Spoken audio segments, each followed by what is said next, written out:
আসসালামু আলাইকুম। আমি আজকে একটা রহস্যজনক বাড়িতে চলে আসলাম দেখানোর জন্য। দেখেন, এই গভীর জঙ্গলে চারিদিকেই জঙ্গল। এই গভীর গজারি বনের মধ্যে একটা বাড়ি দেখা যাচ্ছে। তো বাড়িটার ভিতরে কি আছে এবং বাড়িটার কি পরিস্থিতি আমি আপনাদের জানাচ্ছি। কত সুন্দরভাবে তৈরি করা হয়েছে এই ঘরটা। দেখেন, টিনগুলোও কিন্তু দামি দামি টিন দিয়ে ঘরটা বানানো হয়েছিল। আর ঘরটা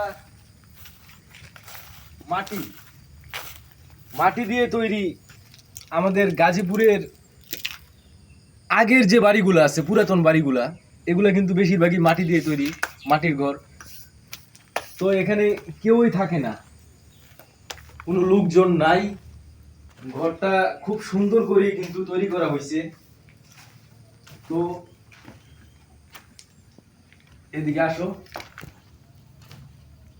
এই যে সম্পূর্ণ মাটি, এগুলো সব মাটির তৈরি।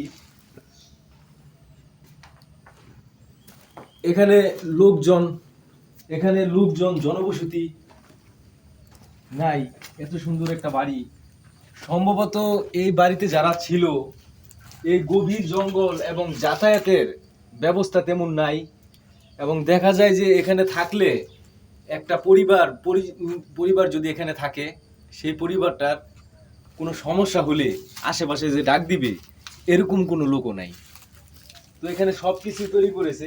দেখেন, এই ইট ইট দিয়ে সব কিছু তৈরি করেছে। এটা মনে হয় সম্ভবত রান্নাঘর, ওয়াশরুম, কিন্তু কোনো লোক নাই।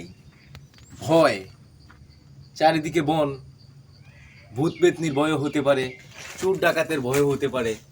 এই নির্জন পরিবেশে মানুষ সম্ভবত থাকাটাই বড় দায়। আর এদিকে ধরো, এখানে দেখেন কি সুন্দর এই নারকেল গাছ আছে, একটা পুকুরও আছে, কিন্তু লোকজন নাই। আসলে আমরা হচ্ছি মানুষ, সামাজিক জীব, একা একা চলতে পারে না। যে কোনো মালিক হয়তো এই বাড়িটা বানিয়েছিল, এখানে থাকবে পরিবার পরিজন নিয়ে, কিন্তু আশেপাশে লোকজন নাই। ভয়াবহ জায়গা, একটা ভয়াবহ পরিস্থিতি। যেমন দেখেন, যেমন একটা পুরাতন ভূতের বাড়ির মতো হয়ে আছে। তো হঠাৎ করে হাঁটতে হাঁটতে বাড়িটা চোখে পড়লো, আমি আপনাদের দেখাইলাম। ধন্যবাদ, সবাই ভালো থাকবেন।